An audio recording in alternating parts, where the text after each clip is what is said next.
प्रभात खबर की ओर से आपका अभिवादन। मैं हूं अजय कुमार और आप देख रहे हैं हमारा खास कार्यक्रम समय से संवाद। आज इस कार्यक्रम में हम लोग बात करेंगे एक ऐसे आप कह सकते हैं सामाजिक विकृति की जो बहुत ही असाधारण रूप से किसी भी आदमी को भीतर से वो बेचैन कर देता है, परेशान कर देता है और वह अपराध तो है ही। तो हम बात करेंगे अ, एक कहानी से अपनी बात की शुरुआत करना चाहेंगे और इस कहानी में दर्द है, धोखा है और है हौसला। यह कहानी दानापुर की एक नाबालिग लड़की की है जो अचानक इंसानी लालच और हैवानियत के जाल में फंस गई और यह विकृति हमारे समाज में अपने पांव किस तरह से पसार रही है, इसकी कहानी हम पहले सुन लेते हैं।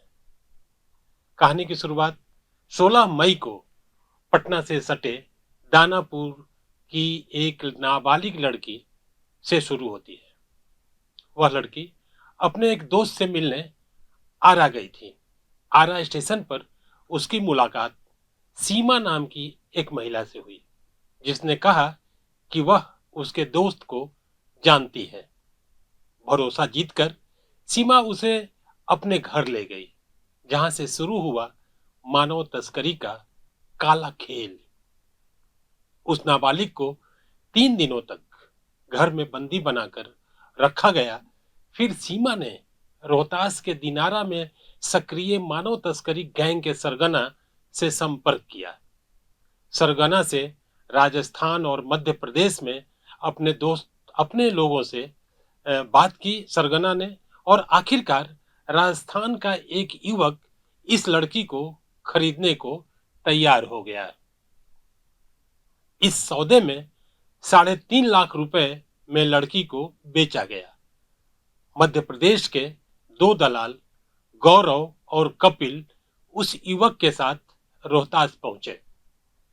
सीमा ने लड़की को वहां पहुंचाया और रोहतास के एक बैंक्वेट हॉल में उसकी शादी राजस्थान से आए युवक से करा दी गई। सीमा को इसके बदले 20,000 रुपए मिले और बैंक्वेट हॉल के संचालक को 1.5 लाख रुपए। बाकी पैसे सरगना की जेब में चले गए। अब हम देखते हैं कि इस पूरी कहानी में जो एंट्री होती है वो कितना विभत्स और कितना भयावह है।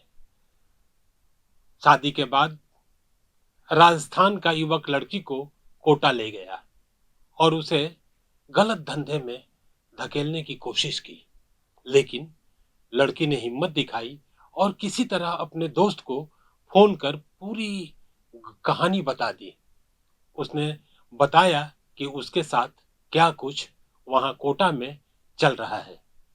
इसके बाद लड़की के दोस्त और परिजनों ने दानापुर पुलिस को इसकी जानकारी दी। पटना पुलिस ने राजस्थान पुलिस से तालमेल किया और लड़की को सकुशल बरामद कर लिया गया। जांच में पता चला कि इस गैंग का जाल बहुत गहरा है। रोहतास के उसी बैंक्वेट हॉल में छापेमारी हुई। संचालक अजय कुमार गुप्ता को पकड़ा गया। फिर अजय की निशानदेही पर बाकी दलाल गौरव, कपिल, सीमा और उपेंद्र को भी दबोच लिया गया। पटना के एसएसपी कार्तिकेय शर्मा के मुताबिक इस गैंग ने पहले भी कई नाबालिग लड़कियों की खरीद फरोख्त की है और अब भी 5 और आरोपित फरार चल रहे हैं। यहाँ यह रेखांकित कर देना जरूरी है कि सुप्रीम कोर्ट और पटना हाई कोर्ट में गुमशुदा बच्चों, जिनमें लड़कियों की भी बड़ी संख्या है, उनके बारे में कई निर्देश समय समय पर संबंधित एजेंसियों को दिए गए। बिहार में सीमांचल का इलाका मानव तस्करी के लिए काफी संवेदनशील रहा है। तो उस कहानी पर पुनः लौटते हैं। दरअसल हमने सीमा की जो कहानी सुनाई और इस मामले में जो सच सामने आया वह बहुत ही भयावह है। बिहार में हर साल सैकड़ों बच्चियों की जिंदगी का सौदा ऐसे कर दिया जाता है और उन्हें अंधेरे जीवन में धकेल दिया जाता है। सिर्फ लड़कियां ही नहीं, गरीब लड़के भी इस जाल में फंसते हैं जिन्हें अलग अलग कामों में लगाया जाता है। हम आए दिन देखते हैं कि स्टेशनों पर, बस अड्डों पर बच्चों को गिरोह से मुक्त कराया गया। बच्चों को रेस्क्यू होते हुए हम समाचारों में देखते हैं और पढ़ते हैं, लेकिन यह विकृति थमने का नाम नहीं ले रही है।